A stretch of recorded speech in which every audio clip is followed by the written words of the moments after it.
Welcome back to my channel. শুভ দুপুর জানিয়ে আজকের ব্লগটা শুরু করছি। রান্না করছি কচুর গাঠি দিয়ে। এটা ছিল জ্যান্ত তেলাপিয়া মাছ, আর একটা ডিমও আছে, সেটাই তোমাদের দেখলাম। গাঠি কচু দিয়ে তেলাপিয়া মাছ, ডাল, মুসুরির ডাল, আর পুচুর জন্য একটু মাংস ছিল। পুচুকে খাবার দিয়ে দিই তো আমি সবার আগে, তোমরা সেটা জানো। আর সন্ধ্যাবেলা একটু ফেসবুকের ভিডিও করছিলাম, কোনো ভিডিওই নেই দেওয়ার মতো, আমি তো ভয়েস ভিডিও করি, তাই একটু ভিডিও করছিলাম। ভিডিও করার পরে দেখো, ব্লগটা কিন্তু ওখানে শেষ করিনি, এটা পরের দিন সকালবেলা। আর আমি খুব সকাল সকালই পুচুরে খেতে দিই, মানে আমার কাছে সকাল সকালই হয় সেটা, কারণ আমরা সকালের খাবার দেরিতে খাই, ওকে আমি সবার আগে খেতে দিই। তোমরা একটু খেয়াল করে দেখো কি সুন্দর বাবু দিয়ে বসে খাচ্ছে, এটা দেখেই আমি ভিডিও করলাম।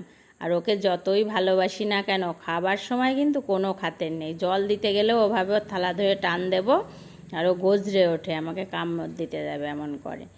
আসলে কামড়ায় না, ওটা ভয় দেখায়। তারপরে রুটি করে নিচ্ছি। ভিডিওটা ভালো লাগলে লাইক, কমেন্ট, শেয়ার